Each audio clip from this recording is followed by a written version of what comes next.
Today, I have the honor and privilege of talking to my friend. The community knows him as Senior Media Relations Officer, Staff Sergeant Lindsay Houghton, very well respected in the community and in law enforcement with Surrey Police Service. So we welcome him today to the podcast.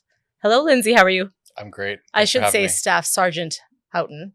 That's what I should say, but we go back a bit. Yeah, we do. We go back a number of years. We do. Yeah, we went to high school together. We did. We're from the small town of Kamloops. Yeah. It's still a small town back in Kamloops during the 80s and 90s. That's right. Going to Norcam Secondary. Yeah. Back in the late 80s. That's right. And I know we were just talking off camera about if we were at our lockers right now, you know, if we could go back in time and somebody said we'd be sitting here doing a podcast, we'd be pretty shocked. It'd be unbelievable. Yeah, it's really interesting how life's twists and turns take you, and you realize how small a world it is. Yeah. More than 30 years later now, here we are sitting across from each other, talking about safety in Surrey and talking about life and all sorts of things. Well, when I was younger, I remember seeing you in the halls and thinking, and at the lockers and thinking, this young man is very kind of kept to yourself a little bit. Like you weren't loud, you weren't aggressive. You were just you minded your business, got good grades. You seemed like just a great guy, and you still are a great guy, but now you're kind of like a superhero here in town. You're fighting crime, you're sitting here with me now, but I mean, even earlier today you had to deal with some stuff, so a lot of stuff going on. So I guess I'd start with saying thank you so much to you for dedicating your safety, your life, and your peace of mind to our community and making sure that we're safe. So I have to say thank you on behalf of all of our viewers, all of the city of Surrey. Thank you. Yeah, you're welcome. For me, I'm in my 27th year of policing, and it's been an honor and a privilege to serve the people of Vancouver, where I started my career. And many people probably remember me as the spokesperson for the Vancouver Police for many years. Okay. And then for many years in the provincial gang unit and doing that work. Right. And now here at the end of my career with the Surrey Police Service. Yeah. Not the end of your career. I'm telling you right now, you got so much going on that you can't possibly retire. This is a lot of stuff in our community right now. It's troubling. We've had a few incidents kind of back to back, something, a tragedy that happens and we think it's done. And then all of a sudden, days later, something else happens. So there's been extortion in the community, in the South Asian community. We've got a lot of problems we have to sift through and figure out what is the cause. So this morning, I guess at about 4 a.m., there was an incident, which was a reoccurring incident, unfortunately. Caps Cafe, one more time, shots fired. So tell me, how are you doing this morning after all of that? Yeah, it's been a very busy morning. It's not something that we want to wake up to find out that there's been yet another incident that's put the public at risk in Surrey, let alone in any community. It was about 4:40 this morning. Another report of shots fired. Our officers attended along with some help from the Delta Police. Right. Scott Road's right on the Surrey-Delta border, and we're very thankful that Delta Police were there to help us out. Much like the July 10th incident, there were staff inside at the time of the shooting this morning. Thankfully, no one was injured, just like on July 10th. Yeah. Anytime gunshots happen, those bullets have a mind of their own, and they hit and stop at anything. It doesn't matter if it's a person or a wall or a window. Right. Thankfully, no one was injured. Officers are there all morning and into this afternoon collecting forensic evidence, things like shell casings, and looking for other things. They'll be doing canvassing for video surveillance that other businesses may have. Right. These incidents are very concerning to us. Certainly wholly and entirely unacceptable. Anytime a gun is fired in the community, it puts all of us at risk, police officers, innocent bystanders. In the case of this morning and July 10th, people sleeping in their apartments up above the building. Yes. Families, children. It's very upsetting to us and to everybody. And, we share the community's concerns, and we're doing everything we can to try and identify the people who may be behind this, and prevent more incidents like this from happening. Yeah. The unfortunate reality is we can't solve these cases alone. We know there are people in the community that have information, Okay. whether it's information about a vehicle or information about who might be behind this. We need those people to come forward. Right. And I can tell you with great certainty that unfortunately, as more of these incidents happen, whether they're related to extortions or not, and in both of these cases with Caps Cafe, we're still not seeing a connection to extortions, but we're open to that possibility. But I can tell you that it's a matter of time before somebody is either injured or killed. Okay. And we obviously don't want that to happen. Right. I'm going to talk about a few dates with you because you're saying there's no connection. And I'm not an investigator, but there are a few concerns that I have just seeing this as a layman. So June 7th, Reflections Banquet Hall. That was, unfortunately, the subject of gunfire. June 10th, you already referred to. June 13th, Satish Accounting in York Center. That was also, unfortunately, targeted. Those are all owned by Satish Kumar, well-known businessman involved with the mandir, the Lakshmi Narayan Mandir. And so it seems like there's a thread that's kind of tying all of this together, and that would be Satish Kumar. I'm not trying to say anything against him, but I'm wondering, is there a connection with him, since it seems to be Caps Cafe, Reflections Banquet Hall, Satish Accounting, all of those seem to be targeted. Is that the common denominator, Satish Kumar? Well, that's one common denominator, Okay. but we have to let the evidence guide our investigations. And, like I was saying to some other media this morning, there are a lot of rumors. There are a lot of suggestions about motives online, especially. Okay. And we urge caution, people jumping to conclusion. Some people and people halfway around the world have already solved these cases seemingly for us. Claiming responsibility and saying it's related to religion or it's related to certain individuals. But we have to let the evidence guide us. And while there may be an individual or two that may be a common thread, whether it's related to the properties themselves or the businesses, we have to let the evidence take us to those conclusions. Of course. In order for us to successfully put a case together in sort of layperson's terms, and then present that case to Crown Counsel and have Crown Counsel consider charges.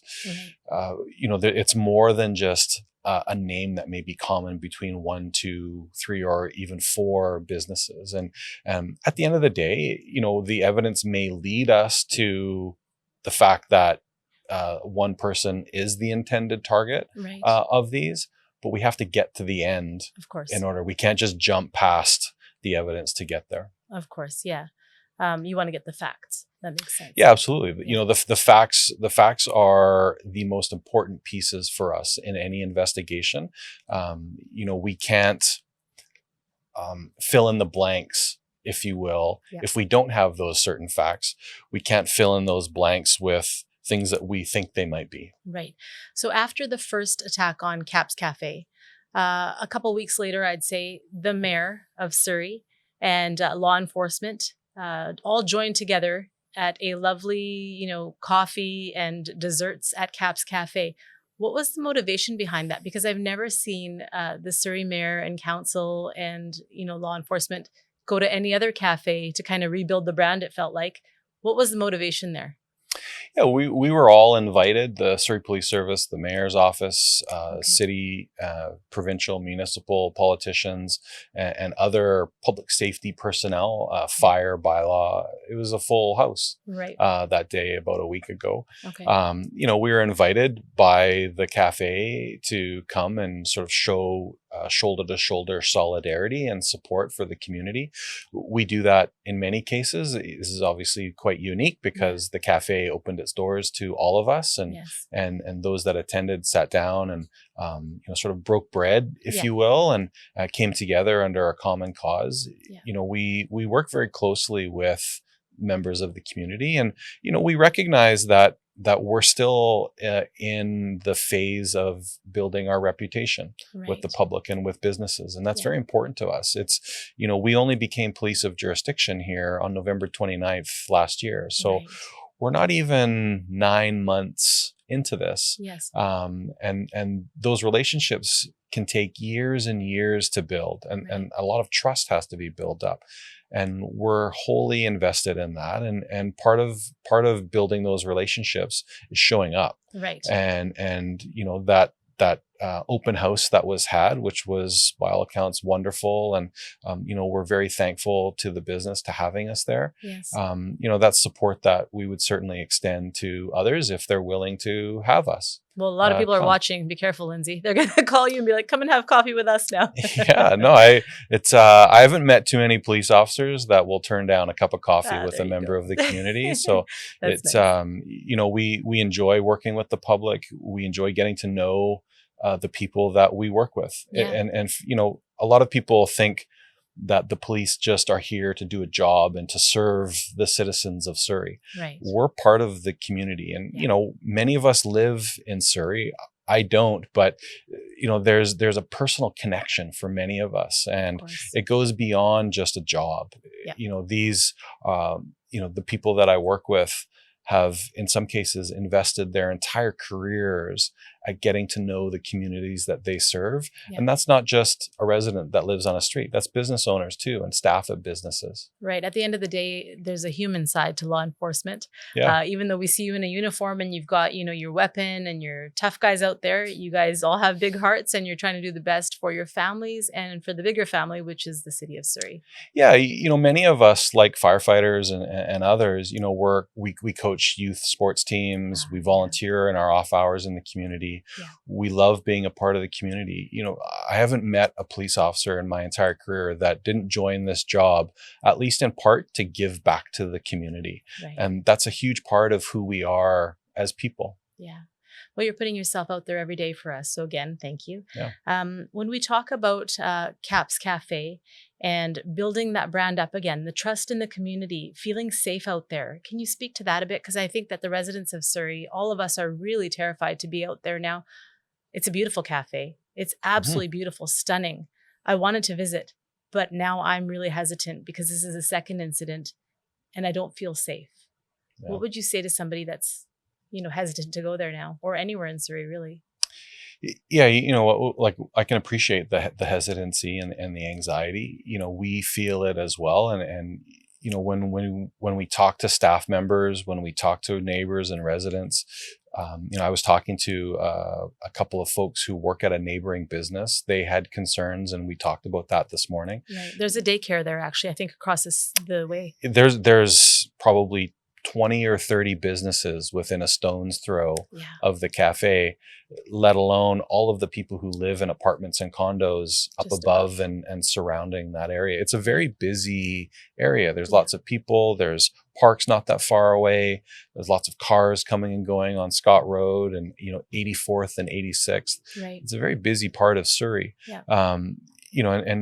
What I would say is we share those concerns, and we want nothing more than to have these incidents, A, stop, and B, for us to be able to identify and hold the people behind them accountable. What I would say, though, is Surrey is generally a very safe city. Thankfully, the number of incidents of shootings, homicides, or very serious crimes is still very low. Canada is a very safe country, regardless of spikes that we may see in certain types of, especially violent crime over the years. And Surrey hasn't been immune to that. I remember back in 2008 and 2009 when we saw a significant spike in gang violence on our streets, and a lot of gang-related shootings. And then again in Surrey when we had the flare-up with the Strawberry Hill and Newton-related gang violence, sort of in the mid-2010s when I was at the gang unit. Yeah. These things come in waves, but for the most part, Surrey is a very safe city, given the size of the city, how quickly it is growing. Population. I think I saw a stat not that long ago that it's something like 10,000 people a month are moving into Surrey. Wow. That's significant. Yes. That puts a pressure on infrastructure, that puts a pressure on resources, that puts a pressure on policing and fire and governmental systems. Yeah.